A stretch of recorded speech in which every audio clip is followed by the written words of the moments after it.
నమస్తే. ఆంధ్రప్రదేశ్లో అన్ని పార్టీలు కూడా ఎన్నికలకు సిద్ధమైపోయాయి. ఈ నేపథ్యంలో పొత్తులు, ఎత్తులు, సీట్ల సర్దుబాటు అన్నీ కూడా కుదిరింది. ఇక సీట్లను అనౌన్స్ చేసేటప్పుడు, అభ్యర్థులను అనౌన్స్ చేసేటప్పుడు టీడీపీ, జనసేన కొన్ని అసంతృప్త జ్వాలలను ఎదుర్కొంటున్న పరిస్థితి కనిపిస్తోంది. మరోవైపు వైసీపీ వైనాట్ 175 అంటూ సిద్ధం సభలతో దూసుకువెళ్తున్న పరిస్థితి కనిపిస్తోంది. ఇలాంటి పరిస్థితుల్లో ఆంధ్రప్రదేశ్లో ఉన్న ప్రస్తుత రాజకీయ పరిస్థితులు, పరిణామాలపై విశ్లేషించడానికి ప్రొఫెసర్ నాగేశ్వర్ మనతో ఉన్నారు. నమస్తే నాగేశ్వర్ గారు. నాగేశ్వర్ గారు, ఆంధ్రప్రదేశ్లో ప్రస్తుతం రాజకీయ వేడిని అన్ని పార్టీలు కూడా సృష్టిస్తున్నాయి. ఒక్కసారి మనం పొత్తులో ఉన్న పార్టీలను చూసినట్లయితే జనసేన మొదటగా 24 అసెంబ్లీ స్థానాలకు 3 లోక్సభ స్థానాలకు అంగీకరించినప్పుడు ఇన్ని తక్కువ అని అన్నారు. కానీ ఆ తర్వాత బీజేపీతో పొత్తు కుదిరిన తర్వాత ఒక లోక్సభ స్థానాన్ని తగ్గించుకోవాల్సి వచ్చింది, 2 అసెంబ్లీ స్థానాలను తగ్గించుకోవాల్సి వచ్చింది. ఎలా చూడాలి దీన్ని?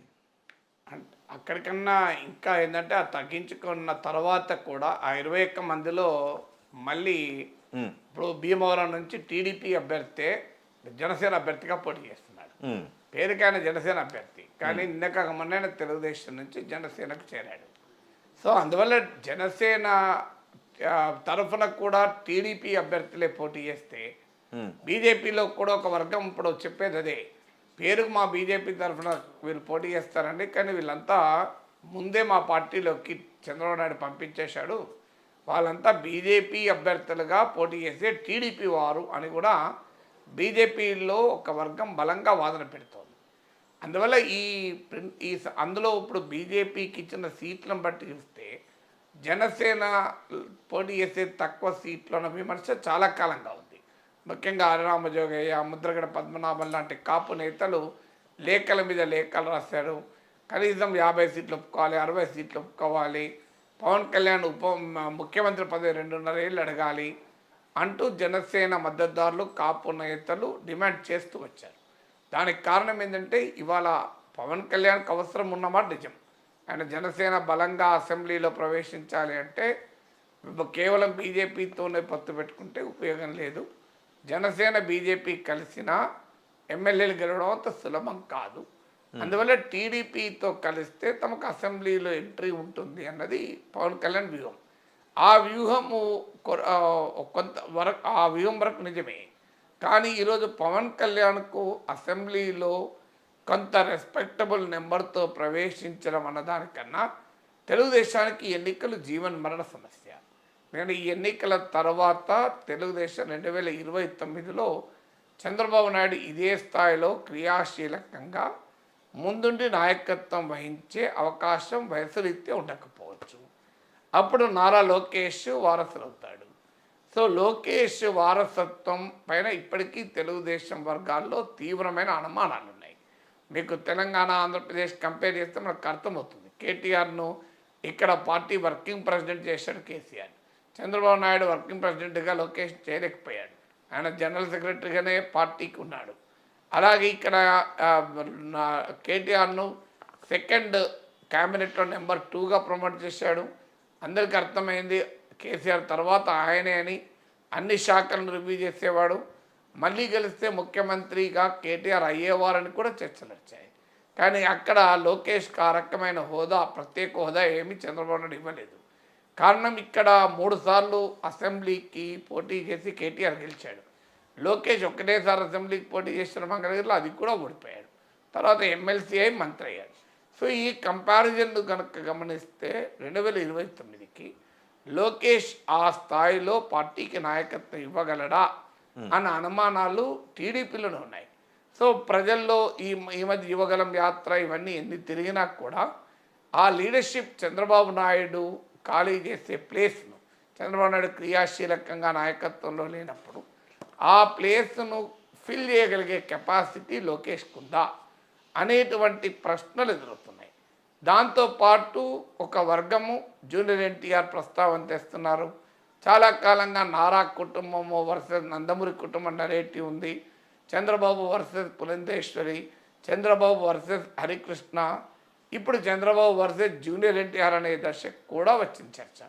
ఈ పరిణామాలన్నీ అధిగమించాలి అంటే టీడీపీ ఈసారి గెలవాలి. ఎందుకంటే ఓడిపోతే ఇవన్నీ కూడా ముసురుకుంటాయి సమస్యలని. అందువల్ల ఇది లైఫ్ అండ్ డెత్ క్వశ్చన్గా టీడీపీ భావిస్తుంది.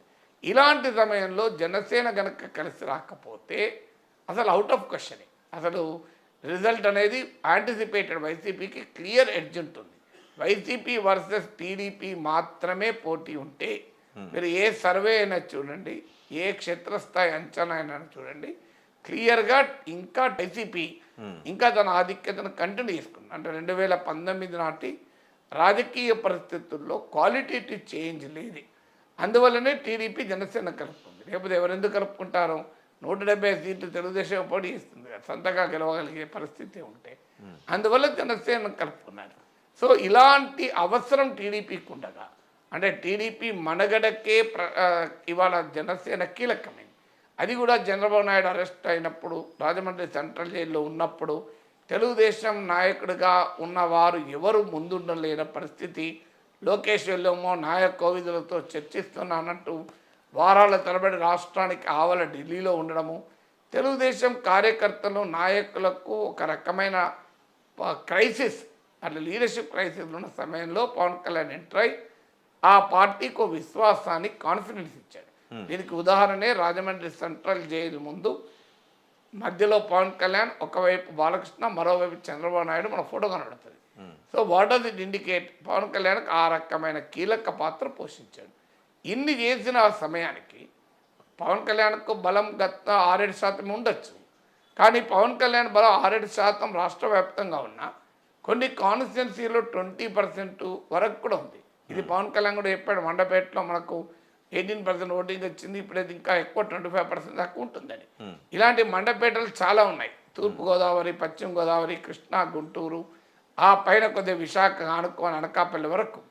సో ఈ బెల్ట్లో 20-25% ఓటింగ్ ఉన్న పార్టీ కనుక ఎక్కువ సీట్లకు పోటీ చేయాల్సి ఉండే వ్యూహాత్మకంగా కూడా ఇప్పుడు అవసరం ఉంది. ఎందుకంటే ఇప్పుడు కుమారస్వామి తక్కువ సీట్లున్నా ఆయన ముఖ్యమంత్రి అయ్యాడు, నితీష్ కుమార్ తక్కువ సీట్లున్నా ముఖ్యమంత్రి అయ్యాడు, ఏక్నాథ్ షిందే బీజేపీ కన్నా తక్కువ సీట్లున్నా ముఖ్యమంత్రి అయ్యాడు. సో ఈ ఏక్నాథ్ షిందే, కుమారస్వామి, నితీష్ కుమార్ అనుభవాలను కనుక మనం కంపేర్ చేసుకుంటే పవన్ కళ్యాణ్ ఎక్కువ డిమాండ్ చేస్తానికి ఆస్కారం ఉంది అన్నది ఆయన అభిమానులే కాదు, ఆయనకు అభిమానులుగా చెప్పుకొని ఇప్పుడు వైసీపీలో చేరిన కాపు నేతలకు కూడా రామజోగ్య, ముద్రగడ లాంటి వారు కూడా రిపీటెడ్గా చెప్పారు.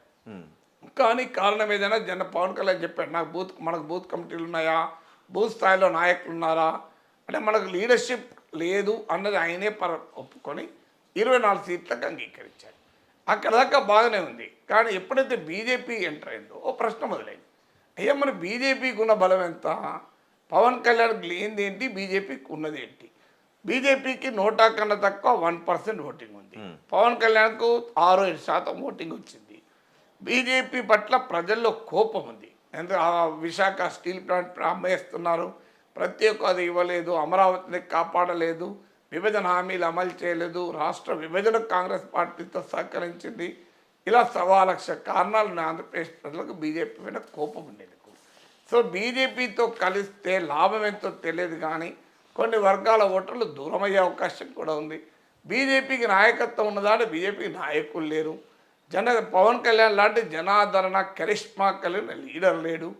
అలాంటి బీజేపీకి 10 సీట్లు ఇచ్చి అందులో మళ్ళీ 3 సీట్లు జనసేన కోత విధించి బీజేపీకి పంపించే వరకు సహజంగానే కంపారిజన్ అంటే మరి ఏంటి, అందులో ఏదైనా వ్యూహం ఉందా లేదంటే వ్యూహం ఏమున్నది? బలహీనత ఇది. వ్యూహం ఏం లేదు. బీజేపీ వాళ్ళు ఎక్కువ సీట్లు పట్టుబడ్డారు.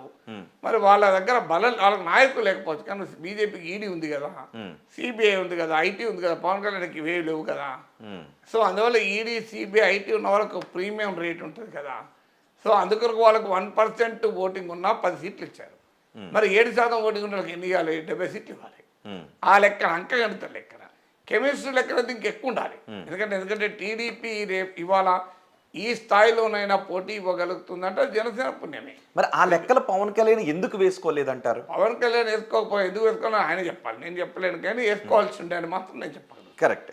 సో దాంతో అంటే ఇది 24 సీట్లే ఉన్నప్పుడు కొంత చర్చ రాలే. ఎందుకంటే పవన్ కళ్యాణ్ బలమే అంత ఒప్పుకున్నాడు. బీజేపీతో కంపారిజన్ వచ్చినప్పుడు ఇబ్బంది అవుతుంది. మంత్రుల పరపక్షం అంటారు చూడండి. రెండు మీకో లడ్డు నాకో లడ్డు ఇచ్చినంత కాలం మీరేం ఫీల్ కారు. నేను నాకు 2 లడ్డులు ఇచ్చినా ఫీల్ కారు. సార్ పెద్దవాడు కదా, ఏజ్లో నాకన్నా పెద్దవాడు, సీనియర్ కదా అని. అప్పుడు నాకేమి ఇక మీకు నాకు ఒక్కళ్ళకి ఇచ్చి మీకు 5 లడ్డూలు ఇచ్చింది అనుకోండి, అంటే నాకు అనిపిస్తుందా అనిపించదా, ఏం రోహిత్ నాకన్నా తురుంకానా, ఆయనకు 5 లడ్డూలు ఇచ్చేది నన్ను అవమానించరు కదా అని. ఇప్పుడు అదే సమస్య వస్తుంది. బీజేపీలో నాయకుడు లేడు, చివరి వరకు పొత్తుకు అంగీకరించలేదు, నానా నానా ఇబ్బందులు పెట్టారు, చంద్రబాబు నాయుడు 3-4 సార్లు తిప్పించుకున్నారు. సో ఇంత చేసిన తర్వాత ఆ పార్టీకి పైన వెంపర్లాడి 6 ఎంపీ సీట్లు, పవన్ కళ్యాణ్కి 2 ఎంపీ సీట్లు అయింది. పవన్ కళ్యాణ్ కన్నా ఎక్కువ బలం ఉన్న తగ్గించుకోవాల్సి వచ్చింది ఒకటి, ఆయన ఇంకోటి తగ్గించుకోవాలి, బీజేపీకి 6 అయినాయి. సో అసలు ఏ ప్రాతిపదిక చూసినా బీజేపీతో కంపారిజన్లో జనసేన యాక్సెప్ట్ చేసిన సీట్లు జనసేన గౌరవాన్ని ఇవ్వవు, పవన్ కళ్యాణ్ గౌరవం ఇవ్వవు. వితౌట్ బీజేపీ నేను ఒప్పుకుంటా, 2 పార్లమెంట్ సీట్లు 2, 3, 24 సీట్లు ఉంటే అంతే కదా, మరి జనసేన బలం లేదు కదా అనుకోవచ్చు. కానీ వెన్ కంపేర్ టు బీజేపీ అసలు ఏ రకంగా పోలికలేదు. అంటే ఏ రకంగా ఉపయోగపడుతుంది? ఓన్లీ ఎలక్షనీరింగ్కేనా? బీజేపీతో కలవడం అనేది ఏముండదు, పొలిటికల్ మేనేజ్మెంట్కి ఉపయోగపడుతుంది. రేపు గెలిచినా ఓడినా కేంద్ర సంస్థలు ఎంబడబడకుండా ఉపయోగపడుతుంది. చంద్రబాబు నాయుడు పైన ఆల్రెడీ ఈడీ కేసులు ఉన్నాయి. బీజేపీతో పెట్టుకుంటే మనీష్ సిసోడియా జైలు ఉన్నాడు, హేమంత్ సోరెన్ జైలు ఉన్నాడు. బీజేపీతో కలిసిన నేతలకు ఎవరికి ఏవి ఉండవు. మన దేశమంతటా ఈ ట్రెండ్ చూస్తున్నాం కదా. అందులో గెలవడం కోసం కాదు, గెలిచినా ఓడిన ఇబ్బందులు లేకుండా ఉండడం కోసం వేరే కారణం చెప్పండి, రీజన్ నాకు చెప్పాలి. ఇప్పుడు అది కాదు నేను అనేది, అంటే గెలిచినా ఓడినా ఇబ్బందులు ఉండకూడదు కనుక చంద్రబాబు నాయుడు పొత్తు పెట్టుకున్నాడు అని నా ఆర్గ్యుమెంట్. కాదని చెప్పేవాళ్ళు రీజన్ చెప్పాలి, ఇంకో పలానా కొరకు పెట్టుకున్నారు. సో దీని రీజన్ ఉండాలి. ప్రత్యేక హోదా ఇస్తామని అన్నారా? అనలే కదా. ఇప్పుడు ఈ మధ్య చంద్రబాబు నాయుడు మాట అన్నాడు, ప్రత్యేక హోదా ఒక్కటి తప్ప అన్ని ఇచ్చిండ్రు మాకు మోడీ, మా తగ వల్ల ప్రత్యేక హోదా గురించి అని. మరి ఇప్పుడు తగు తీరిందా? ప్రత్యేక హోదా ఇచ్చిండా అప్పుడు మోడీ ఇస్తానని హామీ ఇచ్చిండా? ఇప్పుడు ఆ క్లారిటీ ఉండాలి కదా. సో మాకు పోనీ ఇప్పుడు వైసీపీ ఒక స్టాండ్ తీసుకుంది, కేంద్రంలో ఎవరు సహకరిస్తే మేము వాళ్ళకు మద్దతు ఇస్తామని. మాతో అదొక స్టాండ్, రైటా రాంగా కరెక్టా తప్ప తర్వాత సంగతి స్టాండ్. ఇప్పుడు టీడీపీ స్టాండ్ ఏంటి? చంద్రబాబు నాయుడు చెప్పాడు కదా, ప్రత్యేక హోదా ఇవ్వనందుకు మేము తగు పెట్టుకున్నాను. మరి ప్రత్యేక హోదా ఇచ్చినప్పుడు ఎందుకు మళ్ళీ మైత్రి ఇస్తున్నారు? అంటే ఈ పొత్తులు కలపడంలో పవన్ కళ్యాణ్ చొరవని, పవన్ కళ్యాణ్ ఆతృతని ఏ విధంగా చూడాలి? పవన్ కళ్యాణ్ చొరవ ఆతృత కన్నా ఇక్కడ క్లియర్గా బీజేపీ డామినేషన్ కనబడుతుంది. అంటే బీజేపీ బెటర్ బార్గెన్ చేసుకోగలిగింది. వాస్తవంగా బీజేపీతో లాభం కాదు, నష్టం. ఇప్పుడు ఉదాహరణకు సిటిజన్షిప్ అమెండ్మెంట్ యాక్ట్ వచ్చింది. ఇప్పుడు దీని బీజేపీ రేపు ఎన్నికలు దగ్గర పడుతున్న కొద్దీ తన ఎజెండా, మతపరమైన ఎజెండా ముందుకు తీసుకొస్తుంది. సిఏ ముందుకు తీసుకొస్తుంది, యూనిఫామ్ సివిల్ కోడ్ ముందుకు తీసుకొస్తుంది, మళ్ళీ ఇజబులు, హలాళ్ళు, టిప్పు సుల్తాన్ లాగా అనేకం వస్తాయి ఎజెండాలు. సో ఆ ఎజెండా వచ్చిన తర్వాత మైనారిటీ ఓటర్లు ఇప్పటికే వైఎస్ఆర్ కాంగ్రెస్ వెనకాల ర్యాలీ అవుతున్నారు. సో మణిపూర్ ఘటనలు ఉన్నాయి, ఇవన్నీ కూడా మైనారిటీ ఓట్ని ఇప్పటికే వైసీపీ వెనకాల గణనీయంగా ర్యాలీ అవుతుంది. ఇప్పుడు ఈ దెబ్బతో బీజేపీతో కలవడంతో ముస్లిం క్రిస్టియన్ ఓటు కనుక టీడీపీ నుంచి దూరం అయితే కూటమి భారీగా దెబ్బతింటుంది. ఇప్పుడు ఎందుకంటే క్రిస్టియన్ ఓటు కన్నా ఈవెన్ ముస్లిం ఓటు సరిపోతుంది. ఒక అంచనా ప్రకారం కనీసం ఒక 30 సీట్లలో ముస్లింలు గెలుపు ఓటర్లు నిర్ణయించగలుగుతారు. అంటే వాళ్ళ ఓటింగ్ తక్కువ ఉండొచ్చు. మీరు కర్నూలు ఉంది, ఒక గుంటూరు ఉంది, సో అనంతపురం ఉంది, ఒక కదిరి ఉంది, ఇలా చాలా సీట్లలో ముస్లిం పాపులేషన్ సిగ్నిఫికెంట్గా ఉంటారు. సో మరి వాళ్ళంతా కూడా ఇప్పుడు బీజేపీ దాడి మొదలైన తర్వాత ఎలా ఓట్లేస్తారు అన్నది ఒక కీలకం. కానీ 2014లో కూడా జనసేన పోటీ చేయకపోయినా దాదాపు ఇదే పొత్తు కదా. అంటే అప్పుడున్న సిచ్యువేషన్ వేరు. అప్పుడు బీజేపీ ఎజెండా, మోడీ ఎజెండా ఈ స్థాయిలో విశ్వరూపం లేదు కదా. 2014కు ముందు మీకు ఈ సిఏ లేదు, యూనిఫామ్ సివిల్ కోడ్ లేదు, హిజబ్ లేదు, హలాల్ లేదు, ఈ ఎజెండానే లేదు కదా. సో అప్పుడు 2014లో రిలీజియస్ ఎజెండాతో బీజేపీ అధికారంలోకి రాలే. మీకు 2014లో development agenda, Gujarat model of development, UPA కుంభకోణాలు, good governance, clean governance, anti corruption, ఈ ప్లాంక్తో మోడీ వచ్చాడు కదా. అప్పటికిప్పటికి 10 ఏళ్ల తర్వాత మారిపోయింది. ఇప్పుడు సెక్యులర్ అన్న పదమే రాజ్యాంగాలకు తీసేస్తాం. నిన్నగా మన అనంత హెగడే అన్నాడు, అసలు రాజ్యాంగం మార్చేస్తామా 400 సీట్లు ఇస్తే. సో ఇప్పుడు అప్పటికి ఇప్పటికీ వాళ్ళ వాదనలు చాలా తేడా ఉంది. 2014కు ముందు, 2014 తర్వాత. ఇప్పుడు అగ్రెసివ్ హిందుత్వ స్టాండ్ తీసుకొని జనంలోకి వెళ్ళినప్పుడు మరి మిగతా బీజేపీని అంగీకరించని ఓటర్లు, టీడీపీకి దూరం అయితే ఇప్పుడు 30 సీట్లలో గెలుపోవడం లెక్క కాదు, ఇంకొన్ని సీట్లలో 10,000 నుంచి 20,000 మంది ఉంటారని అంచనా. సో అందువల్ల అక్కడ మళ్ళీ పోలరైజ్ కాంటెస్ట్, ఒకవైపు టీడీపీ, జనసేన, బీజేపీ, ఒకవైపు వైసీపీ. ఇంకొక ఛాలెంజ్ ఉంది, బీజేపీ శ్రేణుల్లో ఈ పొత్తు పట్ల ఇష్టం లేదు. మీరు బీజేపీ రాష్ట్ర కమిటీ ఇష్టం లేదు. ఇప్పుడు ఇవాళ కూడా పత్రికలు వచ్చింది చూడండి, అసలు గతంలో ఓడిపోయిన సీట్లే బీజేపీకి ఇచ్చారు చంద్రబాబు నాయుడు, లేదు మా వాళ్ళే. బీజేపీకి ఇష్టం లేకపోవడానికి ఏముంది ఆంధ్రప్రదేశ్లో? అంటే ఏమి ఉన్నా లేకపోయినా గెలవాలని అయితే కోరుకుంటారు కదా. అంటే బీజేపీ రాష్ట్ర నాయకత్వం, రాష్ట్రంలో ఒక బలమైన నాయకత్వం భావించేది ఏంటంటే, మనము ఈ ఎలక్షన్లో గెలవకపోయినా ఈ ఎలక్షన్లో మోడీ ప్రభావంతో ప్రతి లోక్సభ నియోజకవర్గంలో 1,00,000 ఓట్లు తెచ్చుకోగలిగితే ఇది పునాదిగా ఏర్పడి నెక్స్ట్ లోకల్ బాడీస్కు అది పెరగచ్చు అని. ఇప్పుడు బీజేపీ తెలంగాణలో ఏముంది, 2018లో 7% ఓట్లు వచ్చాయి, ఒక్క సీట్ వచ్చింది, 5 ఎమ్మెల్యేలు ఉంటే 5లో 4 ఓడిపోయారు, ఒక్కరు గెలిచారు. ఏమైంది, 2019 లోక్సభ ఎన్నికలకు వచ్చే వరకు 4 ఎంపీ సీట్లు గెలుచుకున్నారు, 20% ఓటింగ్ వచ్చింది. తర్వాత దుబ్బాక గెలుచుకున్నారు, హుజురాబాద్ గెలుచుకున్నారు, జిహెచ్ఎంసీలో భారీ విజయం సాధించారు. తర్వాత తెలంగాణలో వాళ్ళ స్వయంకృత అపరాధాల వల్ల దెబ్బతిన్నారు. దెబ్బతిన్నా కూడా 8 సీట్లు వచ్చాయి, 1 నుంచి 8 పెరిగింది, 7 నుంచి 14% పెరిగింది. అందువల్ల ఆంధ్రప్రదేశ్లో బీజేపీ నాయకత్వంలో ఒక బలమైన వాదన ఏంటంటే, మనం టీడీపీతో పోకూడదు, మనం ఓపిక పడితే 2029 వరకు బలమవుతాం, అప్పుడు టీడీపీ బలహీనపడుతుంది, ఓడిపోవటం తర్వాత చంద్రబాబు నాయుడు క్రియాశీలకంగా నాయకత్వం ఉండడు, అప్పుడు మనము ఒక దెబ్బ కొట్టవచ్చు అనేది బీజేపీ అంచనా. ఇందుకు భిన్నంగా జాతీయ నాయకత్వం చంద్రబాబు నాయుడుతో వెళ్ళాలని నిర్ణయించుకున్నారు. ఇంకొక ఛాలెంజ్ కూడా ఉంది, అసలు టీడీపీ శ్రేణుల్లో బీజేపీ పట్ల అసలు పొత్తుకి ఇష్టమే లేదు. సో టీడీపీ శ్రేణుల్లో తీవ్రమైన వ్యతిరేకత, మామూలు వ్యతిరేకత లేదు, ఒక్క చంద్రబాబు నాయుడు తప్ప నా డౌట్ పోలిట్ బ్యూరోలో కూడా ఎవరు బీజేపీతో పొత్తులు సాగించారు. ఎందుకంటే సింపుల్ లెక్క, బీజేపీతో పొత్తు పెట్టుకుని ఏమని జనాలకు చెప్పాలి? ఇప్పటిదాకా టీడీపీ నాయకులే టీవీలలో చెప్పారు కదా, ఇవాళ జగన్కు అన్ని రకాలుగా బీజేపీ అండగా ఉంది, జగన్ అప్పులు చేస్తుంటే, పథకాల కొరకు నిధుల కొరకు అప్పులు చేస్తుంటే కేంద్రం సహకరించింది, అమరావతి విషయంలో మోడీ చెప్తే కాదనేవాడా, మోడీ చెప్తే అమిత్ షా చెప్తే చంద్రబాబు నాయుడు అరెస్ట్ చేసేవారా, ఇలా రకరకాల ఫ్యాక్టర్స్లో టీడీపీ వాళ్ళే అన్న మాటలు ఇవన్నీ. ఎందుకంటే జగన్కు సహకరించింది మోడీ అని. ఇప్పుడు మళ్ళీ ఏం చెప్పుకొని తెలుగుదేశం పార్టీ జనంలోకి వెళ్తుంది, టీడీపీ శ్రేణులను ఎలా కన్విన్స్ చేస్తుంది, ఇప్పుడు వాళ్ళకి బలం ఎంత, అలా బలమైన ఎంపీ సీట్లు కూడా అడుగుతున్నారు వాళ్ళు. సో అందువల్ల ఈ ప్రాబ్లం బీజేపీలో కూడా ఉంది. అందువల్ల పొత్తుల వల్ల బీజేపీతో పొత్తు డెఫినెట్గా పెద్ద ఇష్యూ కాబోతుంది. ఓకే, పవన్ కళ్యాణ్ ఇష్యూని ఏ విధంగా చూడాలి? ఇప్పటికే పవన్ కళ్యాణ్ పైన చాలా విమర్శలు చేస్తూ వచ్చారు. అటు వైసీపీలో ఉన్న కాపు నాయకులు విమర్శలు చేశారు, ఆ తర్వాత చేగొండ హరిరామ్ జోగయ్య, ముద్రగడ పద్మనాభం లాంటి వాళ్ళు కూడా విమర్శలు చేశారు. వాళ్ళు కూడా వైసీపీ నేతలు, ఇప్పుడు ముద్రగడ వైసీపీలో అంటే ముందు నుంచి కోవట్లు అనుకోవాల్సిన అవసరం ఉందా, లేదంటే పవన్ కళ్యాణ్ విధానాలు నచ్చకే ఆ తర్వాత వెళ్ళారు అనుకోవాల్సిన అవసరం ఉంటుంది? రాజకీయాలలో కోవట్లు అందరు ఎవరికి కోవట్లు ఎవరు చెప్పలేము. బట్ జనసేన విధానాలు నచ్చకపోతే వైసీపీ పోవాల్సిన అవసరం ఉన్నది, ఇంకో పార్టీకి పోకూడదా? జనసేనలో ఉండకపోతే ఇండిపెండెంట్ ఉండకూడదా? అంటే జనసేన నచ్చకపోతే జగన్ దగ్గరికి వెళ్తే జగన్ నచ్చుతాడా? సో అది రాజకీయంగా అర్థం లేని ఆర్గ్యుమెంట్ అవుతాయి కదా.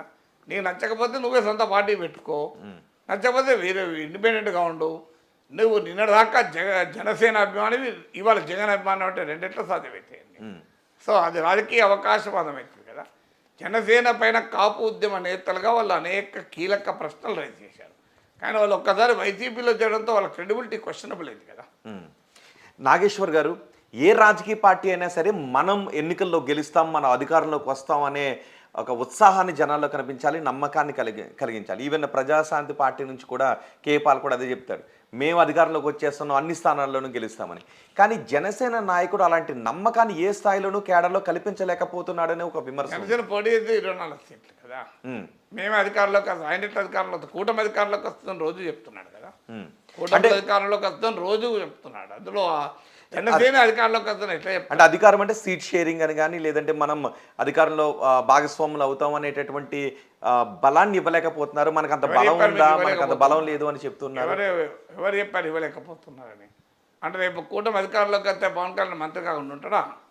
జనసేన వాళ్ళ మంత్రులు కాకుండా ఇవ్వలేకపోతున్నాడు కంక్లూజన్ మీరే వస్తే నేను మరి చేగొండ హరిరామ్ జోగే కానీ లేదా సూర్యప్రకాష్ గానీ ఆయన కొడుకు తీసుకుపోయి వైసీపీలో కలిసిన తర్వాత క్రెడిబిలిటీ ఎక్కడదు ఇంకా ఇప్పుడు జనసేన శ్రేయభిలాషులు అయితే జనసేనలో ఉంటారు కదా బయట వేరే పక్క పార్టీలు ఏరిన శ్రేయభిలాషులు ఎక్కడది ఇక అంటే ఇంతకుముందు మీరు అన్నారు కదా 24 సీట్లు ఓకే మంచి ఫిగర్ అని అనుకున్న టైంలో మళ్ళీ 22కి రావాల్సి వచ్చింది. అంటే వెనక్కు తగ్గుతూ ఉండడం కొన్ని ప్రయోజనాలను తాకట్టు పెట్టడమా లేదంటే వ్యూహమా?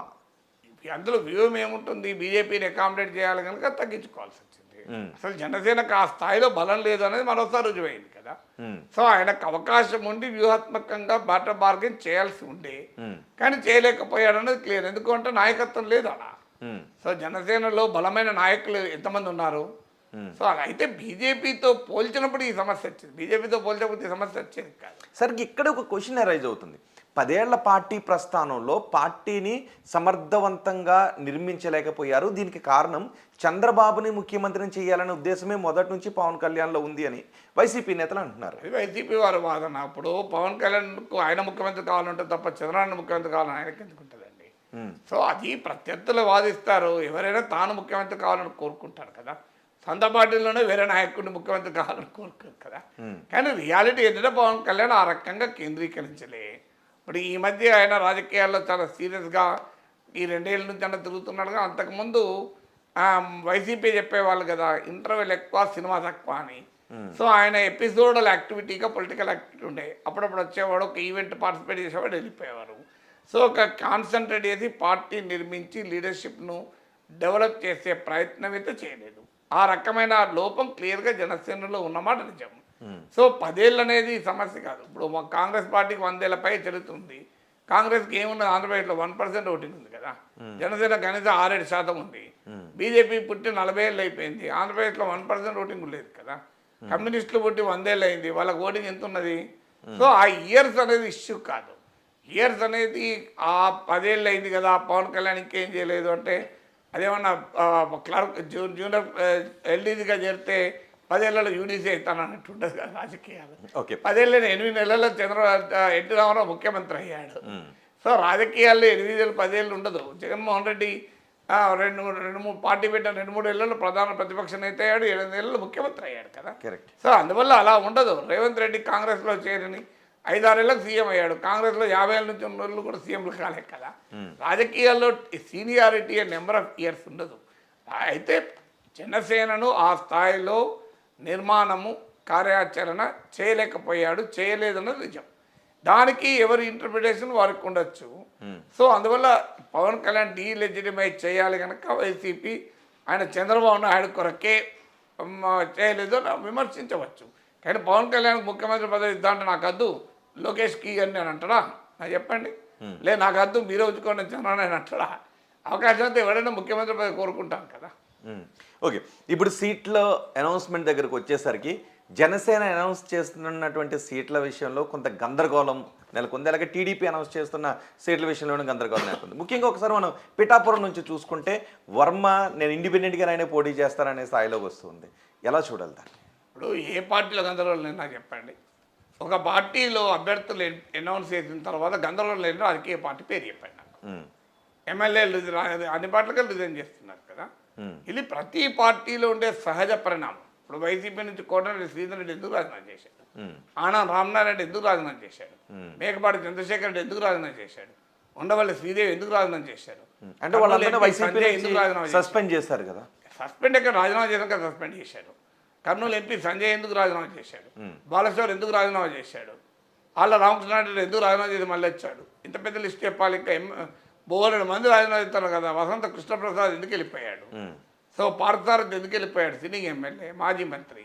సో అందువల్ల ఏ పార్టీలో లేదు గందరగోళం. ఇది మనం ఆబ్జెక్టివ్గా మాట్లాడాలి. గందరగోళం అన్ని పార్టీల్లోనూ గందరగోళం ఉన్నమాట నిజం. వెళ్ళిపోతున్నప్పుడు డెఫినెట్గా టీకాలు రాకపోతే అంటే వైసీపీ నుంచి కొంతమంది నాయకులు వెళుతున్నది జగన్ ఒక వ్యూహాత్మకంగా ముందుకు వెళ్తున్నారు. కొన్ని నియోజకవర్గాల అభ్యర్థులను మారుస్తూ వెళ్తున్నారు. సో అక్కడ ఇష్టం లేని వాళ్ళు అంతే కదా. అభ్యర్థులు సీట్ రాకపోతే కదా వెళ్ళేది. ఇప్పుడు వర్మ సీట్ ఇస్తాను వెళ్ళేవాడు టీడీపీ నుంచి. కానీ ఇక్కడ పొత్తులో భాగంగా సీటే గల్లంత అవుతుంది. సీట్ ఏదైనా అల్టిమేట్గా బేస్ ఏంటి? సీట్ ఇవ్వనప్పుడు వెళ్ళిపోతారు. అందువల్ల రాంగ్ ఆర్గ్యుమెంట్ అది. అది ఏదో ఒక్క పార్టీలోనే గందరగోళం ఉంటుంది, ఇంకో పార్టీలో ఉండదు అంటే అనేది. ఇక్కడ బాలినేని శ్రీనివాసరెడ్డి జగన్కు దగ్గర బంధువు కదా, ఆయనే నిరసన వ్యక్తం చేశాడు కదా. మాగుంట ఎందుకు రాజీనామా చేశాడు ఎంపీ, వేమిరెడ్డి ప్రభాకర్ రెడ్డి ఎందుకు పోయాడు ఎంపీ, వీళ్ళంతా పోలేదా అంటే ఇక్కడ జరుగుతున్నది ఏంటి అంటే మీరు వన్ సైడెడ్గా మనం ఎప్పుడూ ఆర్గ్యూ చేయకూడదు. ఓకే, సో క్లియర్ ఇంతమంది పేర్లు ఇంకా చెప్పమంటే చెప్తాను మీకు, ఇంకా మీరు ఇట్లనే మాట్లాడితే ఇంకా 10 పేర్లు చెప్తాను నేను. ఏం లాభం దానివల్ల, ఆర్గ్యుమెంట్ వల్ల ఉపయోగం లేదు. ఫ్యాక్ట్ ఏంటి, ఏ పార్టీలోనైనా సీట్లు రానప్పుడు వెళ్ళిపోతుంటారు. సో దాన్ని ఎలా క్రైసిస్ను మేనేజ్ చేసుకుంటారన్న దగ్గర లీడర్షిప్ ఉంటుంది. ఇప్పుడు జగన్మోహన్ రెడ్డి నుంచి కూడా వెళ్ళిపోయారు, కానీ ఆయన ఏం చేశాడు తెలివిగా, కాస్త ముందు నుంచే ఈ ఎక్సర్సైజ్ మొదలుపెట్టి అభ్యర్థుల్ని విడతల వారీగా మారుస్తూ, సర్వేల ఆధారంగా మారుస్తూ, వాళ్ళను కొంతమందిని అకామిడేట్ చేసుకునే ప్రయత్నం. ఇప్పుడు ఆళ్ళ రామకృష్ణారెడ్డి ఉన్నాడు, వెళ్ళాడు, మళ్ళీ వెనక్కి వచ్చాడు. సో కొంతమంది ఇక వాళ్ళు వెళ్ళినా నష్టం లేదు అనుకున్నప్పుడు వాళ్ళని వదిలేసుకోవడము, అంటే వాళ్ళు ఒకవేళ పోటీ చేసినా కూడా ఓడిపోతారు అని. సో ఈ క్రైసిస్ ఇప్పుడు రాజ్దీప్ సర్దేశాకి ఇచ్చిన ఇంటర్వ్యూలో జగనే చెప్పాడు, మేము ఈ ముందు నుంచి ఎక్సర్సైజ్ మొదలు పెట్టాము, ఎందుకంటే ఎన్నికల సమయానికి వచ్చేవారు గందరగోళం ఉండకూడదు, అంటే వెళ్ళిపోయే వాళ్ళు వెళ్ళిపోయి క్లియర్ అయిపోయి సెటిల్ కావాలి, అన్సెటిల్డ్గా పార్టీ ఉండకూడదు అనే వ్యూహాన్ని జగన్ అనుసరించాడు. ఆ వ్యూహం ఉపయోగపడుతుంది. ఇప్పుడు మీరు ఇటీవల కాలంలో అల్లరి లేదు, ఈ అల్లరంతా అయిపోయింది అది. అందరూ టీడీపీ జనసేన అభ్యర్థులు కాదు, ఎన్ని సీట్లు ఎవరు చేయాలి అనే చర్చ రాకముందే వైసీపీ అయిపోయింది. సో వైసీపీలో పెద్ద తిరుగుబాటు వస్తుందని ఊహించారు, కానీ ఏమీ రాలే. కొంతమంది వ్యక్తులుగా వచ్చిన మాట నిజం, ఇక్కడైనా అక్కడైనా వ్యక్తులుగా వస్తాయి. సో భారీ ఎత్తున మొత్తం పార్టీలు జీలవు. సో వ్యక్తులుగా వైసీపీ కూడా వచ్చారు, కానీ వైసీపీ ఏంటంటే ముందు మేల్కొని కొంత జాగ్రత్త పడి ఒక్కొక్క నియోజకవర్గంలో ఎవరికి అనుకూలత ఉంది వ్యతిరేకత ఉందని సర్వేలు చేసి, ఆ సర్వేల్లో ఎలాగూ వీళ్ళు ఓడిపోతారు, వీళ్ళ పట్ల బాగా వ్యతిరేకత ఉంది. అంటే యాంటీ ఇన్కమ్ అనేది 2 లెవెల్ ఉంటుంది, కాన్స్టిట్యున్సీ లెవెల్లో ఉంటుంది, స్టేట్ లెవెల్లో ఉంటుంది. స్టేట్ లెవెల్లో యాంటీ ఇన్కంబెన్సీ ఆ స్థాయిలో లేదు సంక్షేమ పథకాల వల్ల. కొన్ని పట్టణ ప్రాంతాల్లో అసంతృప్తి ఉన్నమాట నిజం, కోతలు, విద్యుత్ ఛార్జీలు, చెత్త పన్ను ఇలాంటి వాటిపైన వ్యతిరేకత ఉన్న నిజం, ఈ ఉచితాల పట్ల మిడిల్ క్లాస్లో కొంత అసంతృప్తి ఉన్నమాట నిజం. కానీ ఓవరాల్గా గ్రామీణ ప్రాంతాల్లో ముఖ్యంగా సంక్షేమ పథకాల విషయంలో సానుకూలత ఉంది. సో ఈ సానుకూలత ఉన్నప్పుడు కాన్స్టిట్యున్సీ లెవెల్ యాంటీ ఇన్కంబెన్సీ ఉంటే దెబ్బతింటారు. అంటే ఆ లోకల్ ఎమ్మెల్యే పట్ల బాగా వ్యతిరేకత ఉందనుకోండి, అతను ఓడిపోయే ప్రమాదం ఉంటుంది. అంటే పార్టీ పట్ల ప్రభుత్వం పట్ల అనుకూలత ఉన్నా కూడా, మీకు ఎగ్జాంపుల్ ఉండవల్లి శ్రీదేవి ఉంది, తాటికొండలో ఆమె పట్ల తీవ్రమైన వ్యతిరేకత ఉంది. సో ఆమెను మార్చిన వల్ల వైసీపీ లాభమే జరుగుతుంది తప్ప నష్టం జరగదు. ఇప్పుడు ఆళ్ళ రామకృష్ణారెడ్డి పట్ల వ్యతిరేకత ఉండే, అందువల్ల చిరంజీవిని పెట్టారు, ఆయన పట్ల కూడా కొంత వ్యతిరేకత వస్తుంది, మళ్ళీ ఆయన క్యాండిడేట్ మళ్ళీ అక్కడ మార్చారు. ఈ ఎక్సర్సైజ్ మొదటి నుంచి చేయడం వల్ల కొంత నిరసనలు వ్యక్తమైన అవి మేనేజబుల్ లిమిట్స్లో ఉంచుకోగలిగారు, కొంతమందిని మళ్ళీ అకామిడేట్ చేసుకోగలిగారు, ఆ డ్యామేజ్ కంట్రోల్ అయిపోయింది.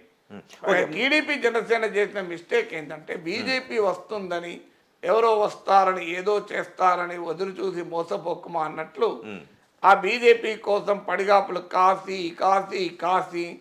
ఎట్టకేలకు బీజేపీ జనసేన టీడీపీ కలుసుకున్నాక ఇంకా లేట్ అవుతుందని వీళ్ళు సీట్లు కూడా ప్రకటించారు, 94 టీడీపీ 24 జనసేన అని. మళ్ళీ తర్వాత బీజేపీ వచ్చినాక దానికి మళ్ళీ కోతలు పెట్టి, తర్వాత అభ్యర్థులు పెట్టిన తర్వాత కూడా మొదలు భీమవరం అని, తర్వాత పిఠాపురంకు మారి అసలు ఎమ్మెల్యేగానే చేయడు పవన్ కళ్యాణ్ ఎంపీ అని, ఇవన్నీ చేశారు. చేసినప్పుడు చివరకు పిఠాపురం అనౌన్స్ చేసే ముందైనా టీడీపీ అక్కడ ఎవరు ఆస్పిరెంట్, మెయిన్ లీడర్ ఇప్పుడు వర్మ ఉన్నాడు, ఆయనను పిలిపించుకొని మాట్లాడి అకామిడేట్ చేసి పవన్ కళ్యాణ్ వచ్చే టైంకు క్లియర్ చేయాలి ట్రాఫిక్ అంతా. ఇప్పుడు ముఖ్యమంత్రి వస్తాడు అనుకోండి, మున్సిపాలిటీ వాళ్ళు వెళ్ళి మొదలు అక్కడ ఫుట్పాత్ల మీద ఉన్న షాపులు అవన్నీ తీసేస్తారు, శానిటేషన్ వాడు వచ్చి రోడ్ అంతా క్లీన్ చేస్తారు, తర్వాత ట్రాఫిక్ పోలీసులు వచ్చి ట్రాఫిక్ అంతా క్లియర్ చేస్తారు. అప్పుడు మెల్లగా ముఖ్యమంత్రికి కాన్వాయ్ వస్తుంది. ముఖ్యమంత్రికి కాన్వాయ్ వచ్చే సమయానికి రహదారి ట్రబుల్ ఫ్రీగా ఉంటుంది. సో అంటే సీమ్లెస్గా ముఖ్యమంత్రి వెళ్ళేటట్టు. సో పవన్ కళ్యాణ్ పిఠాపురం వచ్చే వరకు ఈ పనంతా టీడీపీ చేయాలి, ఏ నిరసన లేకుండా, ఏ అసంతృప్తి రాకుండా, ఎవరైనా వ్యతిరేకులు ఉంటే వాళ్ళతో మాట్లాడి అకామిడేట్ చేసుకొని వారికి ఇంకో సీట్ ఇవ్వడమో లేకుంటే వేరే ఏదైనా హామీ ఇవ్వడమో, అప్పటికి వాళ్ళు వినకపోతే వాళ్ళని పార్టీ నుంచి పక్క పెట్టడము. సో టీడీపీ ఈ పనంతా చేసి పిఠాపురంలో పవన్ కళ్యాణ్ అనౌన్స్ చేసి ఉంటే గౌరవంగా ఉండేది. ఓకే, ఆ ప్రక్రియ మరి జరిగి కూడా ప్రయత్నించి కూడా చేయలేకపోయారా? ప్రయత్నించిన తర్వాత కూడా వాళ్ళు మళ్ళీ తిరగబడ్డారా తెలియదు. కానీ ఆ ప్రయత్నం ఇక్కడ జరిగినట్టు ఆ కనిపిస్తుంది. రాంగ్ జరిగిందా జరగలేదా అని మీకు నాకు చెప్పి చేయరు కదా, కూర్చొని పెట్టి కెమెరాల ముందు చేయరు కదా. జరిగిందా లేదా మనకు తెలియదు, కానీ జరిగింది జరగలేదన్నది అప్రస్తుతం. జరగకూడదు అయితే జరిగింది కదా. అంటే పిఠాపురంలో పవన్ కళ్యాణ్ రాకను వ్యతిరేకిస్తూ టీడీపీలో ఒక బలమైన వర్గం అసంతృప్తి వ్యక్తం చేయడం, కరెక్ట్. ఇద్దరు రెండు పార్టీల పొత్తు పైన ప్రశ్నలు లేవనెత్తుతాయి. జనసేనలో అనవసరం అనుమానాలకు కారణమవుతుంది. పవన్ కళ్యాణ్ కూడా సమస్యాత్మకంగా మారుతుంది కదా. అంటే ఇక్కడ దాన్ని బేస్ చేసుకుని కొన్ని చర్చలు జరుగుతున్నాయి, కొంత రచ్చ జరుగుతుంది, వాస్తవాలు అవాస్తవాలు. టీడీపీ ఈ విధంగా జనసేన క్యాండిడేట్లు పోటీ చేసిన చోట కొన్ని వ్యూహాత్మకంగా జనసేనకు ఓట్లు పడకుండా వ్యవహరిస్తుంది, జనసేన కొన్ని అభ్యర్థులను ఓడించే ప్రయత్నం చేస్తుంది అని వైసీపీ వాళ్ళు కొంతమంది అంటున్నారు. ఎవరైతే జనసేనాన్ని తక్కువ సీట్లు తీసుకున్నారు అని వ్యతిరేకిస్తున్న వాళ్ళు అంటున్నారు. ఓడించే ప్రయత్నం జనసేన అభ్యర్థులు టీడీపీ ఓడించే ప్రయత్నం వైసీపీలు ఎందుకు విమర్శించాలి? ప్రశాంతంగా ఉండొచ్చు కదా. ఎవరికి వెళ్తారు వాళ్ళే కదా గెలిచేది. టీడీపీ వెళ్ళి జనసేన అభ్యర్థులు కూడా ఓడిస్తుంటే వైఎస్ఆర్ కాంగ్రెస్ అభ్యంతరం ఏమి ఉండాలి? ఎందుకుంటుంది? వాళ్ళే కదా గెలిచేది. అంటే మీరు చెప్తున్న వాదన ఎంత అర్థరహితంగా ఉంది అంటే, జనసేన అభ్యర్థులు ఓడించి జగన్మోహన్ రెడ్డి అభ్యర్థులు చంద్రబాబు నాయుడు గెలిపిస్తారా? అంటే ఎందుకంటే మొదటి చంద్రబాబు నాయుడు జగన్మోహన్ రెడ్డికి రహస్య ఒప్పందం ఉందా? అది నాకు అర్థం కాని అంశం. ఇప్పుడు జనసేన అభ్యర్థులు ఓడిపోతే ఎవరికి లాభం చెప్పండి? ఎవరు గెలుస్తారు అక్కడ? వైసీపీ గెలుస్తుంది కదా. అంటే వైసీపీ గెలిస్తే చంద్రబాబు నాయుడు లాభమా, టీడీపీ లాభమా? మరి కొంతమంది కాపు నాయకులు టీడీపీపై విమర్శలు చేస్తూ ఇదే చేశారు. మీరు 24 సీట్లు తీసుకున్నారు, లేదంటే 21. వాళ్ళు ఎవరు కాంపిటేషన్ ఇప్పుడు ఎక్కడ ఉన్నారు? ఏ పార్టీలు ఉన్నారు? తటస్థంగానే ఉన్నారు పార్టీ. ఎవరు తటస్థంగా? ముద్రగడ తటస్థంగా ఉన్నాడా? అరుణాచల్ తటస్థంగా ఉన్నాడా? కొంతమంది దాసర్ రాము లాంటి వాళ్ళు వ్యక్తులుగా నాకు తెలియదు, కానీ ఫండమెంటల్ పాయింట్ ఏంటంటే కామన్ సెన్స్ చెప్తుంది కదండి. జనసేన అభ్యర్థులు ఓడిపోతే ఎవరు గెలుస్తారు చెప్పండి నాకు? ఎవరు గెలుస్తారు? వైసీపీ. మరి వైసీపీ గెలుపు చంద్రబాబు నాయుడు కోరుకుంటాడా? అంటే జగన్ కు చంద్రబాబు నాయుడు రాష్ట్ర ఒప్పందం ఉందా? ఉంటుందా? సాధ్యమా? అంటే జనసేన క్యాడర్ ని కొంత కన్ఫ్యూజన్ చేయడానికి ఒక వ్యూహాత్మకంగా వెళ్తున్నారు వైసీపీ నాయకులు. జగన్మోహన్ రెడ్డి గెలిపించే వ్యూహమా? జగన్మోహన్ రెడ్డి గెలిపించే వ్యూహం చంద్రబాబు నాయుడు చేస్తారా? అసలు ఇంత మూర్ఖత్వం కదా వాదన. ఇప్పుడు టీడీపీ గెలవాలని కోరుకుంటుంది, జనసేన గెలవాలని కోరుకుంటుంది. జనసేన ఓడిపోవాలని టీడీపీ జనసేన పోటీ చేసే 21 స్థానాల్లోనూ టీడీపీ ఖచ్చితంగా పూర్తి స్థాయి సపోర్ట్ చేస్తుంది అనుకోవడానికి అవకాశం ఉంది. సపోర్ట్ చేయకపోతే ఎవరికి లాభం? ఎవరికి లాభం? జగన్మోహన్ రెడ్డి వైసీపీ లాభం అని చెప్పని టీడీపీ ఎందుకు చేస్తారు? నాకు నిజంగా అర్థం కూడా కాదు క్వశ్చన్. వైసీపీ గెలిపించే పని టీడీపీ చేస్తుందా? మీ లెక్క ప్రకారం చేస్తాను కదా ఆర్గ్యుమెంట్. సో జనసేనను ఓడించి జగన్మోహన్ రెడ్డి గెలిపించే పని చంద్రబాబు నాయుడు చేస్తారా? వైసీపీ వైసీపీ గెలుస్తుంది, బి జనసేన గెలుస్తుంది. టీడీపీ ఏం కోరుకుంటుంది చెప్పండి? సో ఈ వాదన చేసే వాళ్ళందరూ క్వశ్చన్ చెప్పండి. జనసేన అభ్యర్థున్నాడు, వైసీపీ అభ్యర్థున్నాడు. టీడీపీ వాళ్ళు ఎవరు కావాలని ఎవరు గెలవాలని కోరుకుంటారు? వైసీపీకి వెళ్ళాలని కోరుకుంటారు ఎక్కడన్నా? అసలు ఏ లాజిక్ అండి ఇది? ప్రాతిపదిక లేదు. సో ఆ వాదన తీసుకొచ్చిన వాళ్ళంతా ఖచ్చితంగా లాజిక్ లెస్ గానే వాదన తీసుకొచ్చారు. వైసీపీ గెలవాలని కోరుకుంటారా, జనసేన గెలవాలని టీడీపీ వాళ్ళు కోరుకుంటారా? ఖచ్చితంగా టీడీపీ గెలవాలని కోరుకుంటారు. కూటమి గెలవాలని, జనసేన గెలవాలని. మరి ఎక్కడిది? జనసేన ఓడించి అలాంటి టీడీపీ చూస్తుంది అంటే ఇలాంటి వాదనల వల్ల జనం నమ్మరు. ఇలాంటి వాదనలు సెల్ఫ్ గోల్ కట్టి ఎవరు నమ్ముతారండి ఈ వాదనలు? టీడీపీలో ఎవరైనా వ్యక్తులుగా తమ సీట్లు రాని వాళ్ళు, వర్మ లాంటి వాళ్ళు తిరుగుబాటు చేయడం వేరు. చంద్రబాబు నాయుడు కుట్రలు పని పవన్ కళ్యాణ్ ఓడిస్తాడు, జనసేన ఓడిస్తాడు, జగన్ గెలిపిస్తాడని చెప్పడమే ఆ మాట. ఒకవేళ అదే నిజమైతే వైసీపీ వాళ్ళు ఏం విమర్శ కూడా చేయరు. ఎందుకు చేస్తారంటే వాళ్ళే గెలుస్తా అంటే. ఇప్పుడు చంద్రబాబు నాయుడు జనసేన టీడీపీ జనసేన కొట్టుకుంటుంటే వైసీపీ వాళ్ళు ఎంజాయ్ చేస్తారా, కొట్టుకుంటున్నా బాధపడతారా? కామన్ సెన్స్ చెప్తుంది కదా. మరి ఎందుకు టీడీపీ నమ్మశక్యమైనటువంటి భాగస్వామి కాదు? ఇప్పుడు టీడీపీతో పొత్తు ఇప్పుడు ప్రమాదకరమైనటువంటి వాదనను కొంతమంది ఎందుకు తీసుకొస్తున్నారు? జనసేన టీడీపీని పొత్తు వ్యతిరేకించేవారు, వైసీపీలో కాపు నాయకులు కూడా అదే మాట చెప్పారు. వైసీపీ కాపు నాయకులు ఇంకేం చెప్తారు చెప్పండి? ఇప్పుడు ప్రత్యర్థులు ఇంకేం చెప్తారు? వైసీపీ కాపు నేతలు టీడీపీ జనసేన పొత్తు చాలా గొప్పది అని చెప్తారా? అసలు లాజిక్ లేదు. ప్రత్యర్థులు ఎవరైనా అంతే చెప్తారు, ఇంకేం చెప్తారు? ఇక ఇంతకన్నా డిఫరెంట్ ఏం చెప్తారు చెప్పండి? ప్రత్యర్థులు ఈ ఇద్దరి పొత్తు చాలా చారిత్రాత్మకమైన పొత్తు అని చెప్తారా? సో టీడీపీ జనసేన పొత్తును చెడగొట్టాలి. ఆ పొత్తు ఒకవేళ కుదిరినా ఓట్ల బదిలీ కాకూడదు. ఆ పొత్తు ప్రయోజనకరంగా ఫలప్రదంగా ఉండకూడదని కోరుకునే వాళ్ళు ఇలాగే టార్గెట్ చేస్తారు. సమస్య ఏంటి అంటే టీడీపీ జనసేనకి ఇచ్చిన సీట్లలో మళ్ళీ ఎవరికైనా బీ ఫారంలు ఇస్తే అది తప్పు పట్టాలి, డెఫినెట్గా తప్పు పట్టాలి. రెండవది అంటే at the cost of Janasena TDP B form ఇచ్చి వాళ్ళ పార్టీ వాళ్ళని గెలిపించుకునే ప్రయత్నం చేస్తే తప్పు. కానీ జనసేన ఓడించి వైసీపీని టీడీపీ గెలిపిస్తుందనే వాదన చేసే వాళ్ళు అంతకన్నా మూర్ఖులు ఎవరు ఉండడు ఈ ప్రపంచంలో. జగన్మోహన్ రెడ్డి గెలిపించడానికి చంద్రబాబు నాయుడు కృషి చేస్తాడు అంటే అది రాంగ్ ఆర్గ్యుమెంట్. అంటే అలాంటి ఒక భావనను చొప్పించడం ద్వారా మిగిలిన చోట్ల ఏదైతే జనసేన క్యాడర్ ఉంటుందో వాళ్ళ వైపు నుంచి ఓట్లు వైసీపీ వైపుకి పడే విధంగా పొత్తుని వ్యతిరేకించే విధంగా ఒక వ్యూహం జరుగుతోంది అని బూమరాంగ్ అవుతుంది. అలాంటి వ్యూహం కనుక వైసీపీ పండితే కంప్లీట్గా నష్టపోతారు. మరి కోపంతో వైసీపీ ఎందుకు వేస్తారండి? ఓకే, మరి మీరు కోపంతో వేటేయకుండా ఉండిపోతారు. టీడీపీ మీద కోపంతో వైసీపీ ఓటు వేసాడు, జనసేన మీద కోపంతో వైసీపీ టీడీపీ వాళ్ళు ఓట్లేస్తారా? అసలు ఏ ప్రాతిపదిక ఓట్లేస్తారు? ఇప్పుడు వైసీపీని ఓడించడానికే పొత్తు పెట్టుకున్న పవన్ కళ్యాణ్ చెప్తున్న సమయంలో జనసేన వర్గాలు వైసీపీకి వ్యతిరేకంగా ఉన్న సమయంలో టీడీపీ మీద కోపంతో వైసీపీని గెలిపిస్తారా? ఎక్కడ? కానీ పొత్తు కుదిరినప్పటికీ కూడా ఓట్ ట్రాన్స్ఫర్ అవుతుందా లేదా అనే చర్చ ఎందుకు బలంగా జరుగుతుంది? చర్చ ఎవరు పెడుతున్నారు? పొత్తులు ఇష్టం లేని పెడతారు కదా. ఏ సర్వేలు చేసినా ఓట్ల బదిలీ అవుతుందనే సర్వేలు వ్యక్తమవుతున్నాయి కదా. ఇప్పుడు నిడదవోలు ఉంది, నిడదవోలు విషయంలో కూడా అక్కడ టీడీపీ నుంచి వ్యతిరేకత వచ్చింది. ఇప్పుడు పిఠాపురం నుంచి వ్యతిరేకత వచ్చిన సందర్భం కనిపిస్తుంది. మన పి గన్నవరం నుంచి టీడీపీ అభ్యర్థిని అక్కడ జనసేన నాయకులు వ్యతిరేకించిన పరిస్థితి కనిపించింది. ఇటు రాజోల్లో ఒక్కొక్క కాన్స్టిట్యున్సీలో ఒక్కొక్క నిర్దిష్ట పరిస్థితులు ఉంటాయి. అట్లా కాన్స్టిట్యున్సీ వైజ్గా మనం అనాలిసిస్ చేయలేము. కానీ నిర్దిష్టంగా కొన్ని కాన్స్టిట్యున్సీలో అక్కడ ఆస్పైరింగ్ లీడర్స్ ఉంటారు. ఆ ఆస్పైరింగ్ లీడర్స్ వాళ్ళకి సీట్ రానప్పుడు కొంతమంది అడ్జస్ట్ అవుతారు, కొంతమంది అడ్జస్ట్ కారు. అక్కడున్న స్థానిక పరిస్థితుల బట్టి ఉంటుంది. కానీ పవన్ కళ్యాణ్ ఓడించడానికి చంద్రబాబు నాయుడు ప్రయత్నం చేస్తాడనే ఆర్గ్యుమెంట్ పెడితే అంతకన్నా తెలియదక్క ఆర్గ్యుమెంట్ ఎందుకు ఉంటుంది? రైట్. ఒక మంగళగిరి విషయం తీసుకుందాం. మంగళగిరి విషయంలో కూడా అభ్యర్థులను మారుస్తూ వచ్చారు. గంజి చిరంజీవిని మార్చి మళ్ళీ మహిళా అభ్యర్థిని తీసుకొచ్చారు. అక్కడ బీసీ ఓట్ బ్యాంక్ ఎక్కువగా ఉంటుందని. కానీ మరోసారి మంగళగిరి నుంచి లోకేష్ అక్కడ పోటీ చేస్తున్నారు. అక్కడ ఈక్వేషన్స్ని ఎలా చూడాలి? బీసీ ఓట్ బ్యాంక్ ఉంటే మరి 2019లో ఎందుకు గెలవలేదండి? 2019లో పోటీ రెడ్డి కమ్మ మధ్య ఉంటే బీసీ ఎందుకు ఎక్కడ పోయారు? బీసీలు అంతా పద్మశాలీలు ఎందుకు ఓడికెళ్ళలేదు? అలా అంటే బీసీ ఆంధ్ర తెలంగాణలో 54% బీసీలు. 50 ఎంతమంది ఎమ్మెల్యేలు ఉన్నాడు? బీసీ ఎమ్మెల్యేలు నాకు చెప్పండి. 40 మంది రెడ్లు ఎందుకు గెలిచారు? 54% బీసీలు ఉంటే లాజిక్ ఉండాలి కదా. బండి సంజయ్ బీసీ కాదు ఎందుకు ఓడిపోయాడు? ఈటల బీసీ కాదు ఎందుకు ఓడిపోయాడు? ధనపతి అరవింద్ బీసీ కాదు ఎందుకు ఓడిపోయాడు? ఎంతమంది బీసీలతో ఓడిపోయారు? బీసీ ముఖ్యమంత్రి నినాదం ఇస్తే బీసీలతో ఓడిపోయారు. అందువల్ల రాజకీయాల్లో అలా ఒక కులం ఆధారంగానే ఓటింగ్ పడుతుంది అనుకుంటే పొరపాటు. సో అక్కడ అల్లరామకృష్ణారెడ్డి పట్ల కొంత అసంతృప్తి ఉంది అనే భావనతో చిరంజీవి పెట్టారు. పెట్టిన తర్వాత చిరంజీవి పట్ల కూడా సర్వేలో కొంత నెగిటివ్ వచ్చిన తర్వాత మళ్ళీ మార్చారు.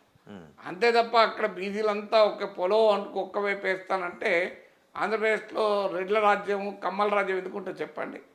బీసీల రాజ్యం ఉండాలి కదా. మొత్తానికి ఈ పొత్తు కరెక్టేనంటారా? ఏ పొత్తు?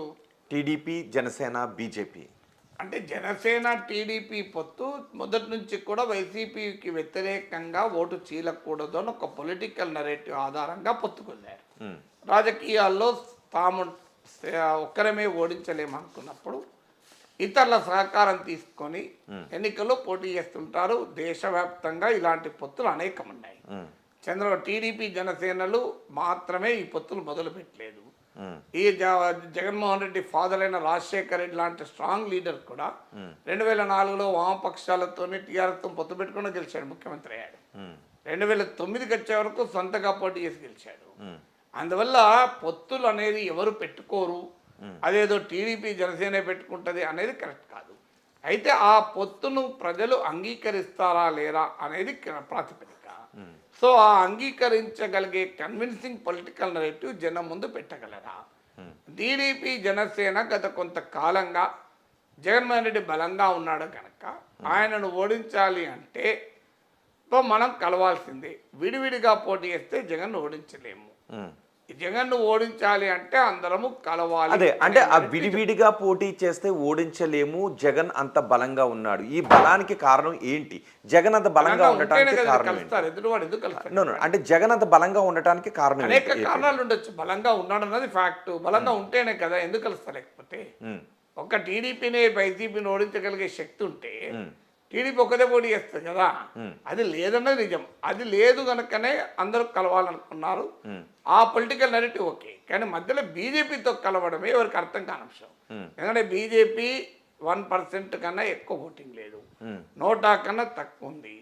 2019-24 మధ్య బీజేపీ పెరిగిందేమీ లేదు. మోడీ పట్ల సానుకూలత ఉన్నా అది అసెంబ్లీ ఎన్నికల్లో కానీ లోక్సభ ఎన్నికల్లో కానీ ఆంధ్రప్రదేశ్లో రిఫ్లెక్ట్ కాలే. ఇది 2019లో కూడా రిఫ్లెక్ట్ కాలే. మిగతా రాష్ట్రాల్లో కనీసం అసెంబ్లీ ఎన్నికల్లో రిఫ్లెక్ట్ కాకపోయినా మోడీ పట్ల సానుకూలత పార్లమెంట్ ఎన్నికల్లో రిఫ్లెక్ట్ అవుతుంది. తెలంగాణ, కర్ణాటక, ఒరిస్సా, ఢిల్లీ, మధ్యప్రదేశ్, రాజస్థాన్, ఛత్తీస్గఢ్ ఇలా చాలా రాష్ట్రాల్లో మనం చూసాం. ఆంధ్రప్రదేశ్కి వచ్చే వరకు అసెంబ్లీ ఎన్నికల ఓటింగ్కు లోక్సభ ఎన్నికల ఓటింగ్కు పెద్ద తేడా లేదు. సో అందువల్ల బీజేపీ బలం పెరగలేదు. ఈ మోడీ పట్ల ఒకవేళ సానుకూలత ఉన్నది ఆంధ్రప్రదేశ్లో బీజేపీకి ఓట్లు రాల్చవు. బీజేపీకి బలమైన నాయకులు లేరు. బీజేపీ బలం పెరిగిన సంకేతాలు లేవు. ఇంకేమైనా ఉంటే బీజేపీ ఎజెండా వల్ల, బీజేపీ పోలరైజింగ్ ఎజెండాల వల్ల ఒక బలమైన సెక్షన్ బీజేపీకి వ్యతిరేకంగా ఉన్నారు. వారు రేపు పొత్తును అంగీకరించక జనసేన, టీడీపీ, జనసేన, బీజేపీ కూటమికి దూరమై వైసీపీ వెనకాల మరింతగా ర్యాలీ అయ్యే అవకాశం ఉంటుంది. ఈలోగా ప్రత్యేక హోదా ఇవ్వలేదన్న కోపం ఉంది. కాంగ్రెస్ పార్టీతో కలిసి రాష్ట్రాన్ని తమ ఇష్టాలకు వ్యతిరేకంగా విభజించారన్న కోపం ఆంధ్రప్రదేశ్ ప్రజల్లో ఉంది. విభజన హామీలు ఇవ్వలేదు. కడప స్టీల్ ప్లాంట్ రాలేదు, పెట్రోకెమికల్ కాంప్లెక్స్ రాలేదు. అమరావతి విషయంలో కేంద్ర ప్రభుత్వ వైఖరి పట్ల ప్రజల్లో కోపం ఉంది. విశాఖ స్టీల్ ప్లాంట్ అమ్మకానికి పెట్టారు. వెనుకబడిన ప్రాంతాలకు నిధులు ఇవ్వాలని చట్టంలో ఉన్నా ఇవ్వలేదు. పారిశ్రామిక రాయితీలు ఇవ్వాలని చట్టంలో ఉన్నా ఇవ్వలేదు. వైజాగ్ చెన్నై ఇండస్ట్రియల్ కారిడార్ను డెవలప్ చేస్తామని చట్టంలో ఉన్నా చేయలేదు. సో ఇలా విజయవాడ, విశాఖ మెట్రోలకు నిధులు ఇవ్వలేదు. ఇలా పోలవరం పూర్తి కాలేదు. పోలవరం నిర్వాసితులకు ఇప్పటికీ నిధులు ఇవ్వడానికి కేంద్రం సిద్ధంగా లేదు. ఇన్ని రకాల కోపాలు బీజేపీ ఉన్నాయి. కానీ అలాంటి బీజేపీతో చంద్రబాబు నాయుడు ఎందుకు పొత్తు పెట్టుకున్నాడు, పెట్టుకున్న 6 ఎంపీ సీట్లు 10 ఎమ్మెల్యే సీట్లు ఎందుకు ఇస్తున్నాడు అన్నది ఆయనకే అర్థం కావాలి. పైగా జనసేన కూడా 21కి తగ్గటం, అది జనసేన తగ్గడమా ఇష్యూ కన్నా ఎక్కువ బీజేపీ ఎందుకు అన్ని సీట్లు ఇచ్చి బీజేపీతో పొత్తు పెట్టుకోవాలి. కాస్ట్ బెనిఫిట్ అనాలిసిస్ అంటారు, లేదా rate of investment, rate of return ROR అంటారు, రిటర్న్ ఆన్ ఇన్వెస్ట్మెంట్ అని ఎకనామిక్స్ బిజినెస్ భాషలో అంటారు. ఏ రకంగా చూసినా బీజేపీతో పొత్తు వల్ల ఫాయిదా అయితే లేదు, ఏమనంటే నష్టమే కదా. అంటే కేంద్ర ప్రభుత్వ పాలన, కేంద్ర ప్రభుత్వ అభివృద్ధి, కేంద్ర ప్రభుత్వం ఆంధ్రప్రదేశ్కి ఏం చేసింది ఇవి దృష్టిలో పెట్టుకుంటారా, లేకపోతే రాష్ట్ర ప్రభుత్వం చేసినటువంటి సంక్షేమ పథకాలు అభివృద్ధిని దృష్టిలో పెట్టుకునే అవకాశం ఉంటుంది? ఇది అసెంబ్లీ ఎన్నికలు కనుక డెఫినెట్గా రాష్ట్ర ప్రభుత్వ పనితీరు పైనే ఓటింగ్ ఉంటుంది. కేంద్ర ప్రభుత్వం పనితీరు పైన ఓటింగ్ ఉండే అవకాశం ఆంధ్రప్రదేశ్లో లేదు.